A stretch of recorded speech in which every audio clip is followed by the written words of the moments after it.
I'm Dr. Mark Hatala, and I want to welcome you to my office. I'm a cognitive scientist who studies time travel by replicating days from the past. So everything that a person would be exposed to on a particular day, from early morning newspapers through late night television and everything in between. The day that we're talking about in this video is February 9th, 1964. That's my George Harrison imitation there, which is the night that the Beatles first appeared on the Ed Sullivan Show. Now, it was a Sunday, and so what we have for you today is the New York Times Magazine, which is a Sunday supplement. Now, it started in 1896, the New York Times Magazine, because they wanted a place that they could put longer form articles and basically pictorials.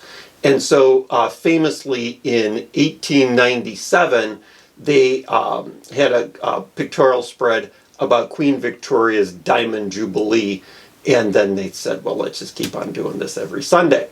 So on the cover is Gwyn Kahn, and there's a story inside about the Vietnam conflict.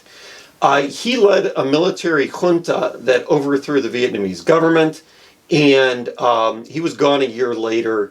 He ended up getting exiled to the United States, where he ran a restaurant in Florida, and then he died in California later. So not the worst outcome for Gwyn Kahn when you think about it. The second article that I think is really interesting, but I'll put a link to the Vietnam article too. The second article, though, is about physical fitness mania, and it's written by a doctor, and he's anti-physical fitness, and so he thinks that there's just too much going on.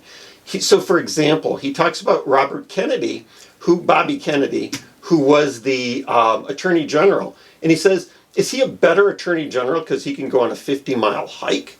And so he thinks there's just too much physical activity going on, which is really counter to, I think, what most medical professionals would recommend both in 1964 and today. He also makes absolutely no mention of women's sports. It's all about men and young boys in the sports that they should not be participating in. And so it's a little bit odd.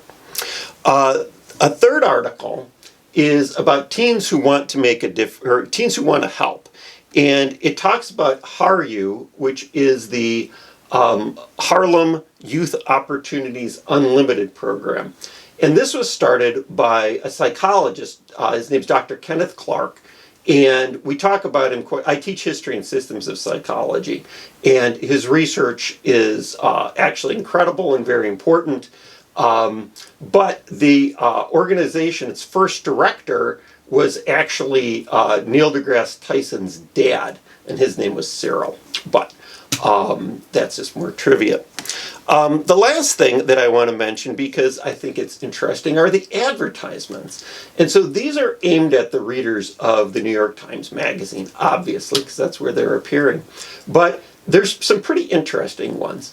So my favorite is probably the ad for the New York Military Academy, which is where in 1964, future President Donald Trump was finishing his senior year. But the quality of the print ads, and actually, I'll say this too, this amazes me too, that this is, again, this is a 60-year-old magazine. And who keeps these things? I'm utterly fascinated by it. But I will put links to all of these articles below so you can read them for yourself. And while you're visiting us at Time Travel Simplified, why not become a time traveler and buy my book, Beatles in America, February 9th, 1964. It's guaranteed. Our motto is, it's time travel or it's free. I put a link below to my Patreon account if you'd like to support my research further. And otherwise, if you could like and subscribe and share this video, that would be wonderful. Otherwise, have a great day.